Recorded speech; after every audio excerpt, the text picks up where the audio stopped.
What's up? Here I am trying to do things I don't usually do. So today I'm building a model kit or Greymon from Digimon. This is also me trying to make videos. So I'm trying two things today.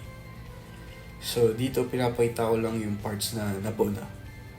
So yung arm yung leg, isa pang leg. Then ito, ina-assemble ko na si War Greymon. Hindi ko na nilagay yung stickers kasi hindi ko masyadong trip yung itsura.